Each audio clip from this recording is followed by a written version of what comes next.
Hello, I'm Marcus V. Calvert, and welcome to Tales Unlimited, the disturbing thought of the day. Okay, there's an apocalypse of sorts. Thinking viral. Mm, the world's gone to crap.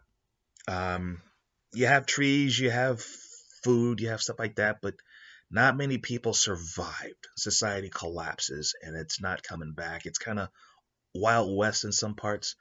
You have a few cities, but not in the U.S. The U.S. plus or minus a few spots. It's no, it's tough sledding, right?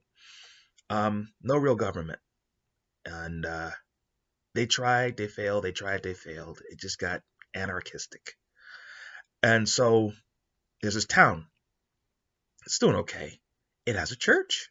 Not a lot of religion left in these times because people got tired of praying and not hearing their prayers heard. Well, this preacher man's preaching, and this stranger comes to town, and he's from before because say this happened all like maybe 25 years ago. So this guy's sitting there and he's watching the sermon and he's like scarred, he's beaten up, well dressed though, but he's. And at the end of the sermon, this scary looking dude walks up to the preacher and says, "Padre, let me shake your hand. That is absolutely the best sermon I have heard. Oh, maybe in 20 years. Bravo." And the preacher's like, "Thank you, thank you, thank you." He's like, "You know what? I like you. I'm going to give you a head start." And he hands him a pocket watch. "Keep that wound, because in 24 hours I'm coming after you. You might want to say goodbye to your wife and kids now and run for your life. There's a fast horse, black, out there.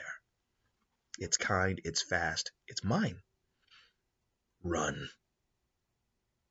Tips his hat, turns around, walks into town.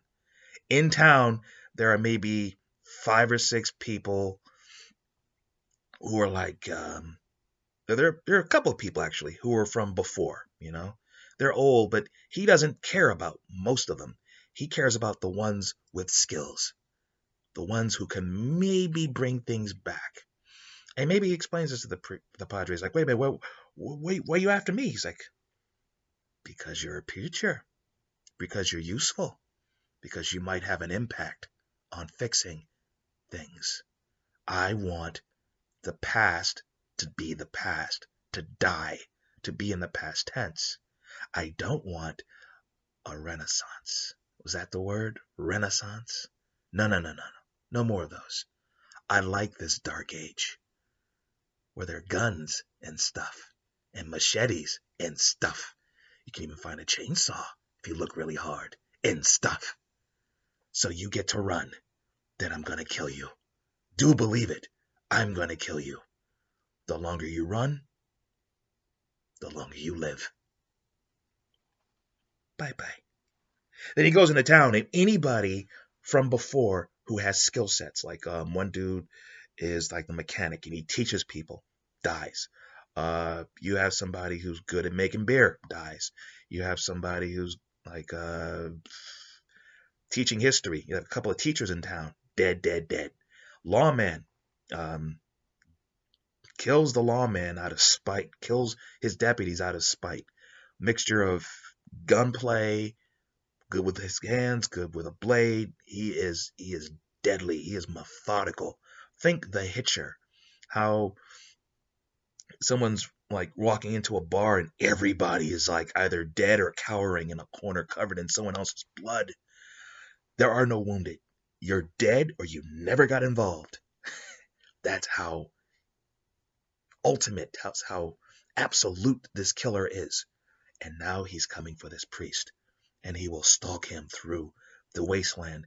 And this preacher is headed for, like, I don't know, a cousin who's like the equivalent of a marshal, or maybe there's a fort somewhere. Maybe there's like a place with a lot of guns. It's like somebody owes him a favor, and some place with a lot of guns, like a biker. He talked off a ledge. Is like, if I can get to these bikers, maybe they can protect me.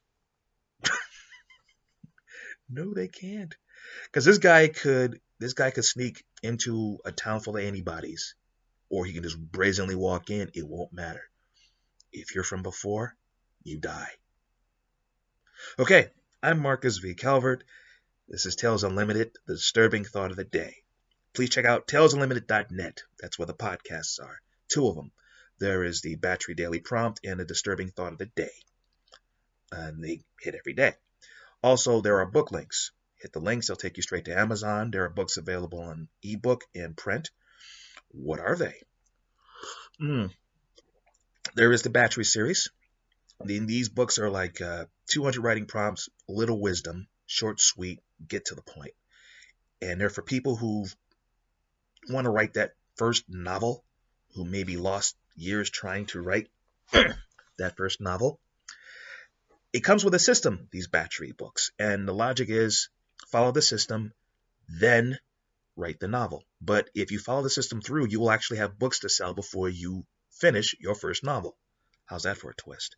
On top of that, there are 200 writing prompts in here. That's useful for any type of storyteller if you think about it. I mean, evil GM looking for stuff, game designers, comic book writers, screenwriters, and of course, veteran novelists.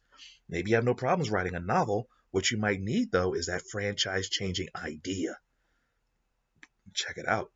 Also, there are anthologies, 2 of them. New School Twilight Zone, 25 stories to a book. The themes are unheroic is unlikely heroes saving the day, like what if a murderous space pirate is the good guy? Or the Book of Schemes, all types of schemes, diabolical, twisted, hysterical. How about this one?